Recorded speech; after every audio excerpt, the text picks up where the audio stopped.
Red 2 standing by, all for lit and in the green. Welcome back to Donkey Kong 64. And there is Diddy's idle animation. A nice little display. Diddy plays hacky sack. Lanky and Tiny do something similar along the way, though Lanky is juggling, while Tiny is a bit more of a hacky sack player like Diddy. Probably not too much of a surprise. There's a bit of a connection on account of Diddy and Dixie's relationship. There's Diddy's switch. We can we'll hit that after we've after we've got the new potion from Cranky. In the previous episode, I was talking a bit about video game biomes, and I'll get to that once we've read through Cranky's dialogue. This is the Chimpy Charge, Hirtus Cranium. Diddy seems to be the only one who likes Cranky's potions. You've now got a powerful shoulder barge. Just press and hold Z, then press B. It's too good for you, Diddy. And usual spiel about that. Like, there are all but... I say it's difficult to talk about video game biomes because they're going to vary. For example, most of the time when you see your classic sort of simple green fields, like, appropriately enough, Green Hill Zone, or, for example, Bob-omb Battlefield, those are not going to be particularly challenging areas.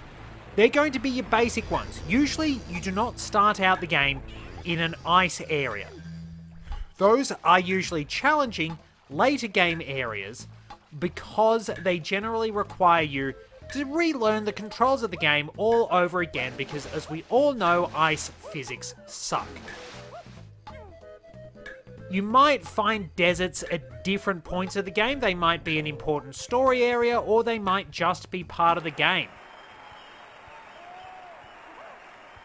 So there we go, that's Diddy's first banana. Wait a minute.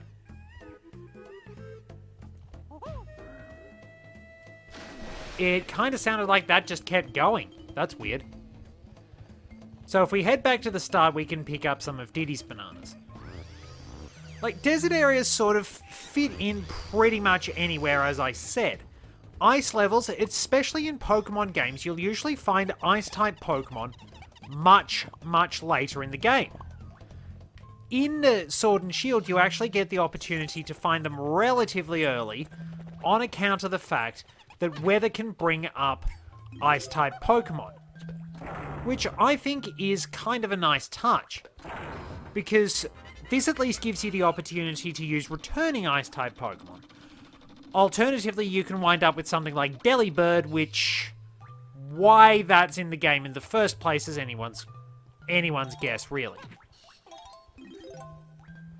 But, at the very least, it does... the weather effects at least allow you to add a bit of variety to those various environments, because most of Sword and Shield's environments, apart from, I think, Route 6 and Route 8, at least in the wild area, things can get a little samey with some slight variety here and there.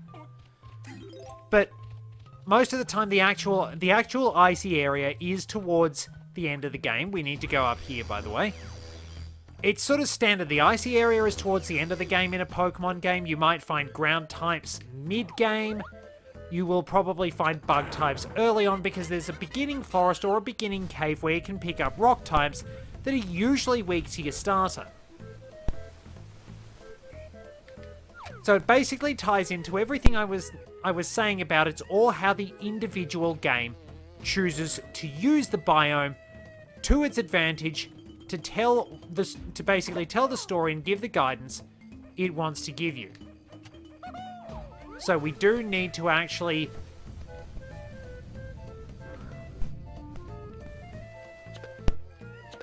we will need to actually hit a switch inside the mountain there. I rushed ahead a little bit, but...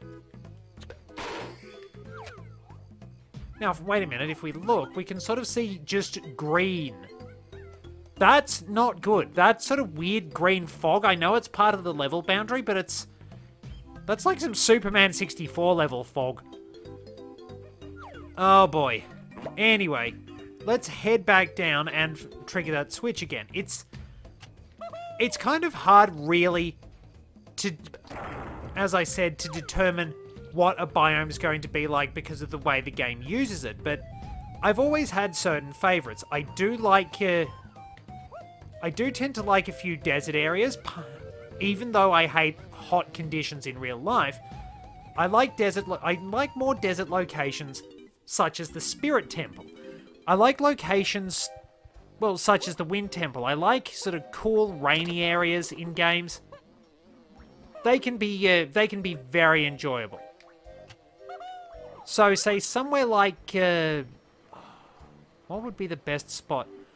Little areas like, say, Route 33 in Heart Gold and Soul Silver that just have the constant rain. Used well, they can add a little bit of extra character. Now, this is probably one of the worst things we're going to encounter walking along a narrow platform with these. Oh, yep, we take it slowly and carefully. I don't know how I missed the coin, but that makes the gold banana appear up top. So we'll go and do that. And then we can come back in here. Might as well get the coin while we're at it, and then we're on our way. So yeah, I like some of those desert areas, partly because I absolutely love the Spirit Temple in Ocarina of Time. I love the aesthetics of the Wind Temple in Wind Waker. So yeah, I suppose there are desert areas. I'd like ice areas if I didn't have to put up with ice physics, which means I absolutely love Phendrana Drifts in Metroid Prime, even if I did an absolutely terrible job with that game, and at least it's a project I learned a lot from. Sort of what not to do and things like that. I suppose there's also different little aesthetics that accompany the levels that I'd say I appreciate as well.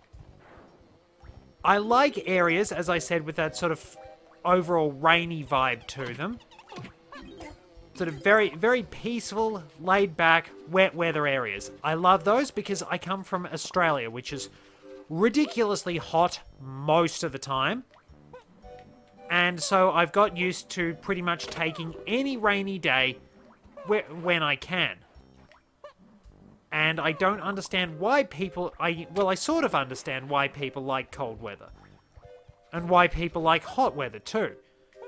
It's a bit easier to go out and do something in the hot weather. But I also tend to find it very frustrating.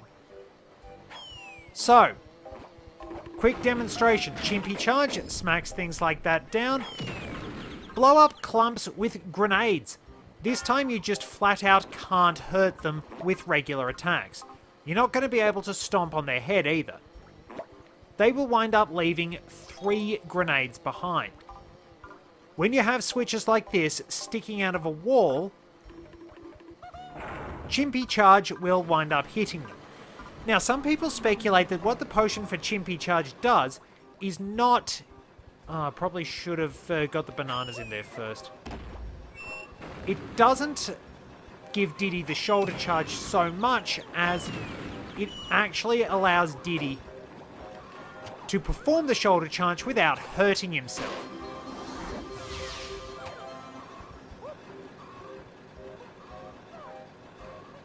Now, can we fight the camera and the timer?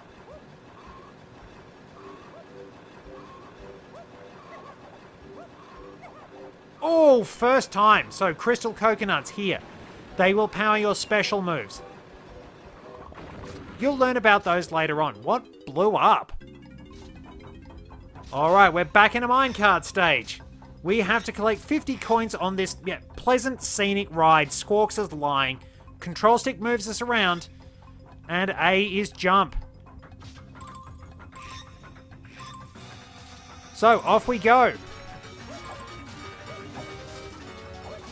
Watch out for those guys in the minecarts. They popped up in Donkey Kong Country. I believe Crash is their name. Crash with a K. Kremlings usually like to use the letter K because they think it looks cool. That's cool with a K as well. Really need to remember those. Getting hit takes away 3 coins.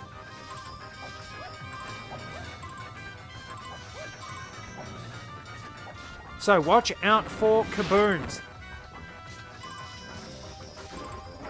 And basically flick those levers to get more coins or to drop traps on your enemies.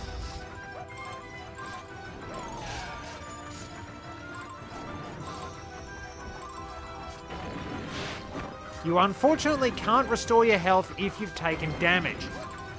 It's a bit of a pain in the backside. But there are plenty of coins. This is the basic one. That probably shouldn't have counted. Alright, so we avoided the TNT cards. Through the area that kind of looks like intestines. Or at least the inside of Clanker.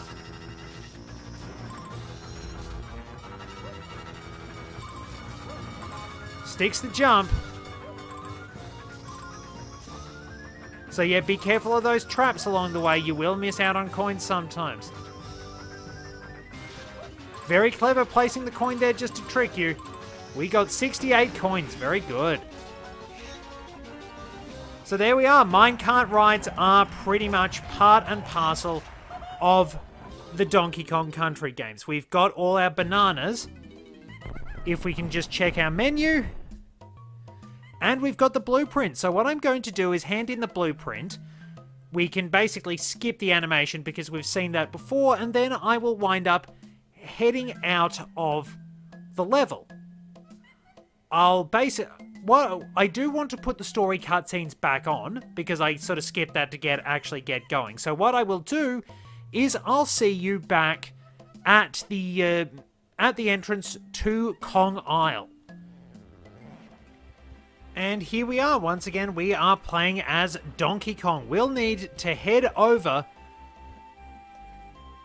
to Jungle Japes again, because I did it again. Hey, back. Now, there's something I'm going to do that's a bit silly.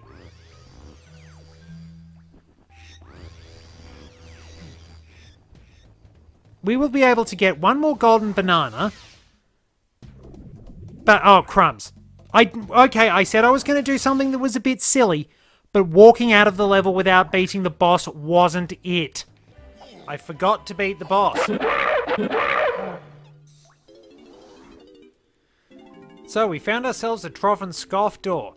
Howdy, Donkey. We can help you progress through your quest, but there's just one problem.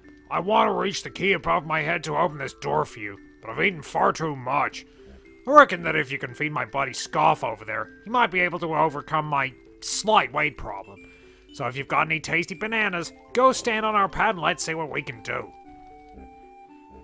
So that pad will allow us to throw bananas to Trough and Scoff to unlock boss battles.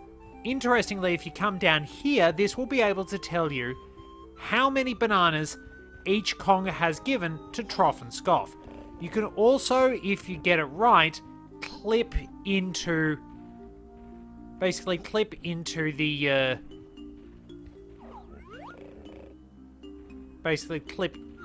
boss fights. Let's see if I can do it.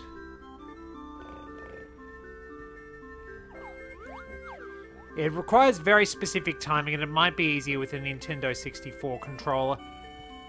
But you can basically clip into boss fights by using the stairs. What we do is go over here.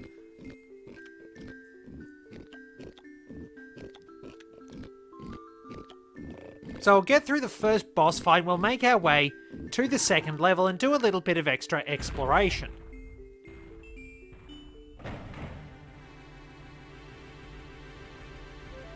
So there we go, that pig has extremely short arms.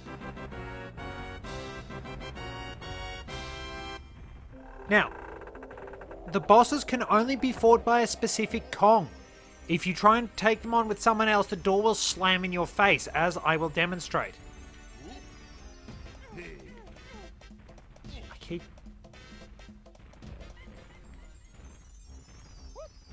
Also, I don't know why the controller is vibrating so much. Basically, if you come up here, The doors will slam shut, and you must fight it with that specific Kong. Because of course it is possible to find the boss without actually rescuing Diddy.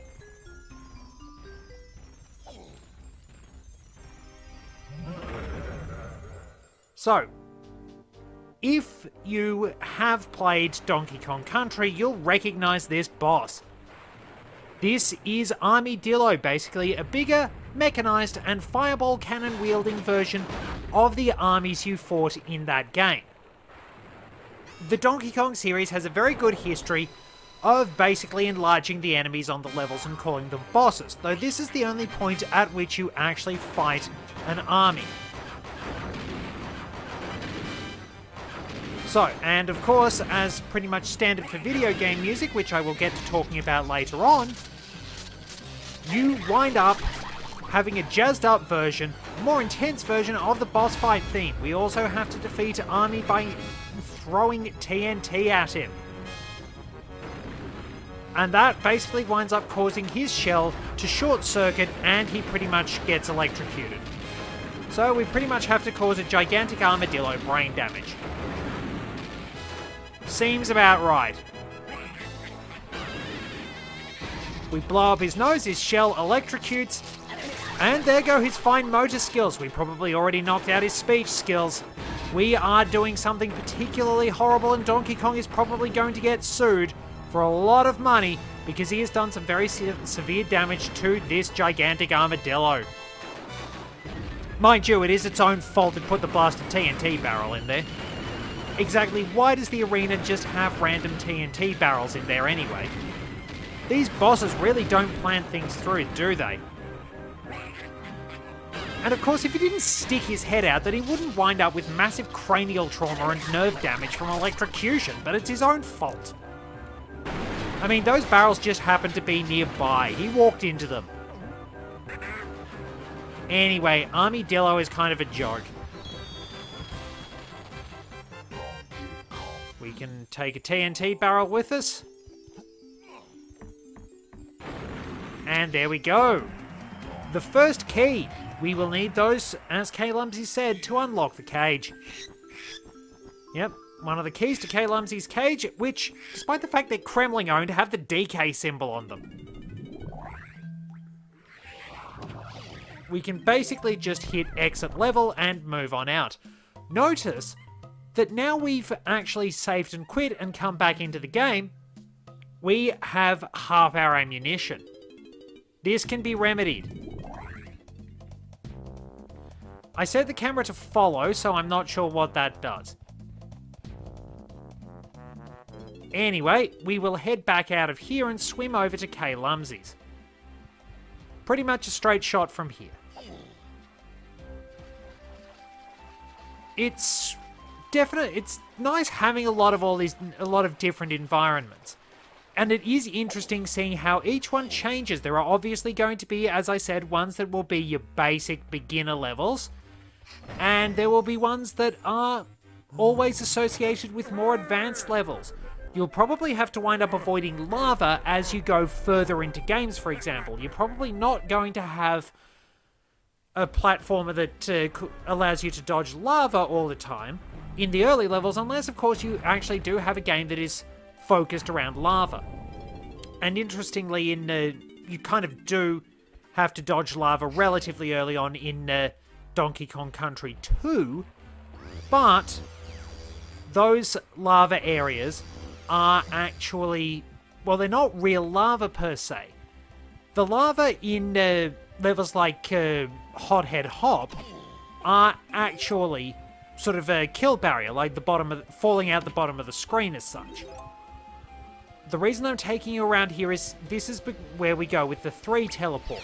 Makes it easier to get to some later levels, and there is also a gold banana behind a cage which needs the pineapple launcher to open. So of course it depends on what sort of hazards, but I did try and talk about overall level aesthetics. I like the aesthetics of ice levels, but not the actual areas, because as I said, ice physics suck. I really like the aesthetics of various temple levels. A lot of them in in The Legend of Zelda are really beautiful. I like sort of desert areas, that little bit of a Middle Eastern vibe. This, by the way, is Banana Fairy Isle. We won't be able to do anything here just yet, but we'll come back to that. I'm going to be rescuing all the Kongs, going to Frantic Factory as quickly as possible, and then getting back out. Of course, we will need to beat the boss of Angry Aztec.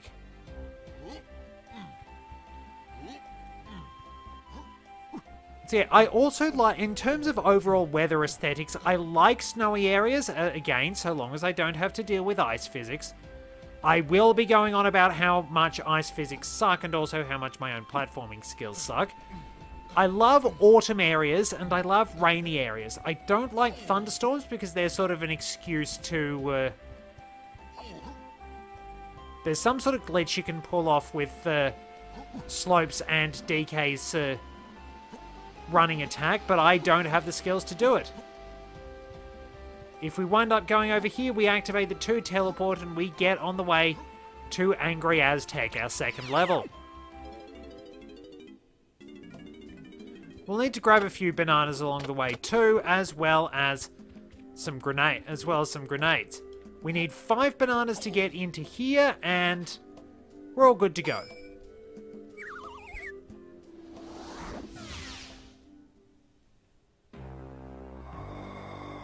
That meddlesome monkey should be burnt to a crisp by now. Where's that armadillo? I'm sorry, Master. He was too quick for me, but I'll get him next time. Imbecile! I don't like failure. Do you know what happens to failures? Oh. And we gave an armadillo a heart attack. I've waited too long for this! I won't let those flea-bitten monkeys ruin my plans this time! So, autumn aesthetics, probably one of my favorites. I absolutely love how they work in the Pokemon games. For example, the various level designs of the autumn areas in Black and White, and of course, Bellchime Trail in Heart Gold and Soul Silver. Absolutely magnificent.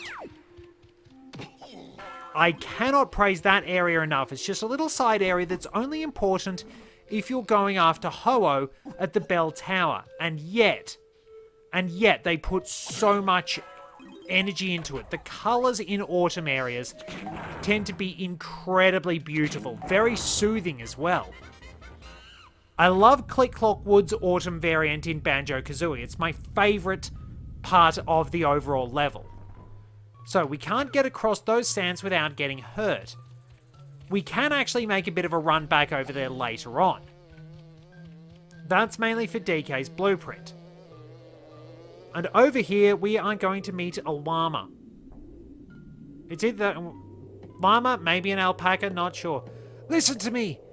The key to my freedom lies in the clouds! So, also over here, we will meet Candy Kong. Candy will be able to help us with musical instruments, and I am not even going to try voicing Candy, because I simply cannot do a halfway convincing female voice unless it's like an old witch or something to save my life. So I'm going to spare you all the pain of that. But let's see how well we go. Jeez, that wasn't bad. So, how many coins do I have? 11. I have plenty. We have that classic 70s porno sax playing, and it's probably no surprise why. Rare tended to do stuff like this. They tended to see exactly how much they could get away with. Candy's dialogue is basically loaded with innuendo, like all that, how she's gonna make you feel real good. I bet she's been making DK feel real good quite a lot. And of course she gives out extra melons. Is that a surprise? This is typical Rare humor right there. Just Conker was audacious. Conker's Bad Fur Day was audacious. What does Candy say if we refuse? Basically just says suit yourself.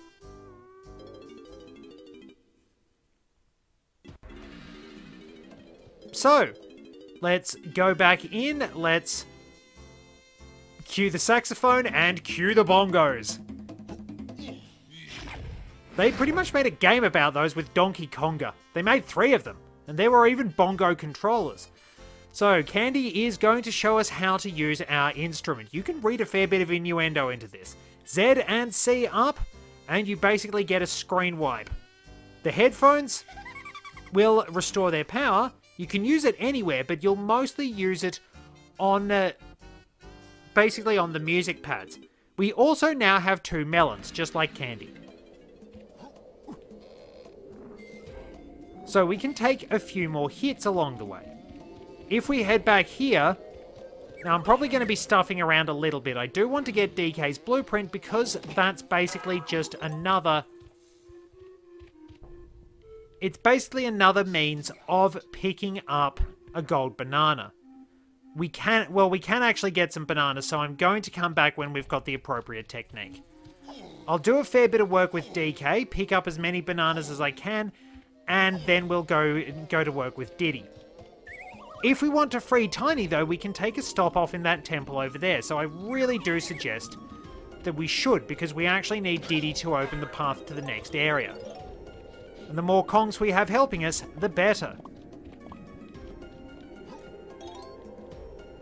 So, like, talking about aesthetics, I like the overall aesthetic of this area as well. It's really nicely designed. It does admittedly sort of take a bit of a cue from, like, every South American civilization around, which I suppose is fairly stock standard under the circumstances.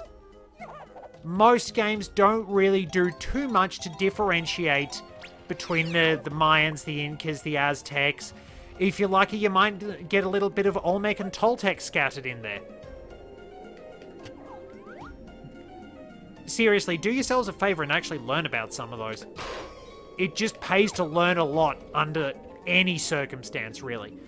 The more you know, the more you can pay attention to the experts, the better, really. Whoops. Anyway, so I do like those temple aesthetics. I like sci-fi aesthetics along the way, but I think sort of peaceful, rainy areas and autumn areas, they've been my favorites, mostly because of what happens with real life. I love autumn, I love winter, and I love rainy days, mostly because, well, I just can't stand hot conditions. I've probably got a bit better at it over the years, but I'm still not very good at it. Now, there's frozen ice. I nearly said frozen ice, because of course ice is frozen, you dingus. There is a moonwalking claptrap. Also, like the cartoon, claptraps, dentures chase after you. They'll break after a while. So, we actually can't do what we need to because Diddy can't rock out yet. Whoops! Jumped the gun a little bit. Diddy will get his guitar from going to see Candy. So, I should probably make sure I get at least 3 coins with Tiny too, because we'll be rescuing her. So yada yada, skip all of Candy's dialogue and play our little riff.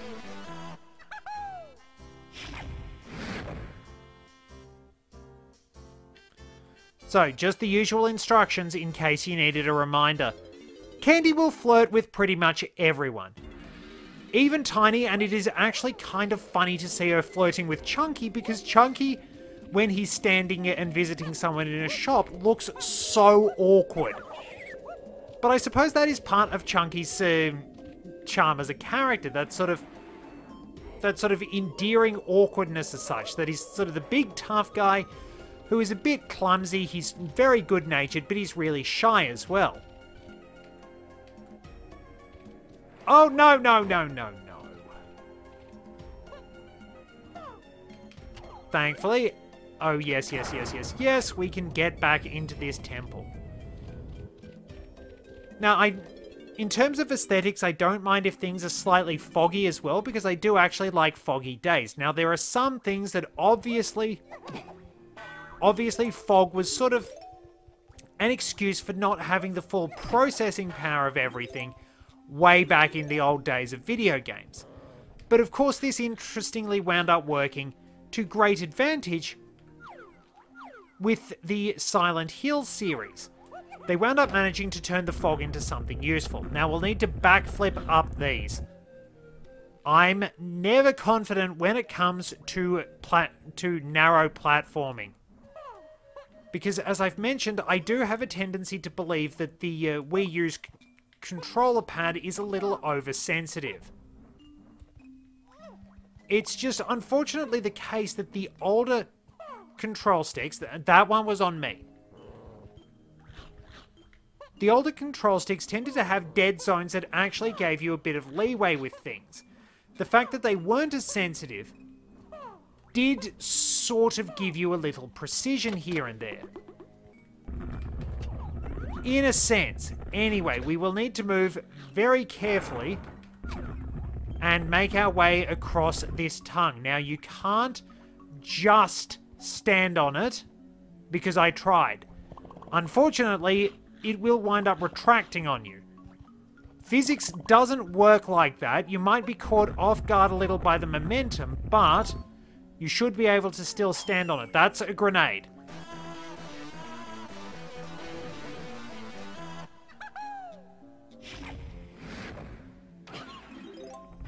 Pretty much all enemies in the area will be wiped out. We'll rescue Tiny and then we'll wrap this particular episode up. I've got a bit further than I intended to because I've been able to do things with a bit more ease. The first video was like a practice session, as it were. So we'll swim very carefully. We will have to swim... we will have to swim off to our left. The camera... Or is it our right? Yeah, it's off to the right. My other left. So pick that up and... we make it into the room where Tiny was imprisoned. Take out that guy and head over here, and of course there's a switch to Chimpy Charge. So, guess what we have to spell?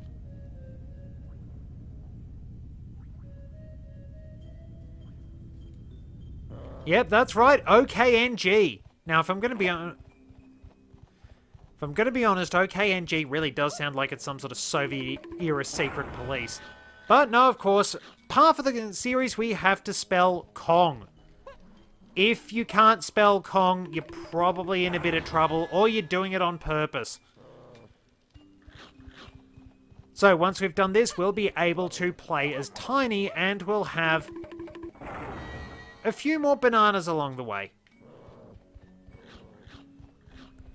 I don't think there's a tag barrel in here, which is a nuisance. So we basically have to go out and come back in, depending on the character. Tiny picks up purple bananas. At least they didn't go with female character equals pink. Purple's not a bad colour in all fairness, especially if you're Waluigi. He'll probably go on at length about how good purple is and how it's better than green and things like that. So, those dentures break, and we can leave this little area. We'll do a bit more work in Angry Aztec. And then I will... once we're done there, that's... wait, is that Lanky's? This is where we need to go. I will see you in the next one. Thank you very much for joining me.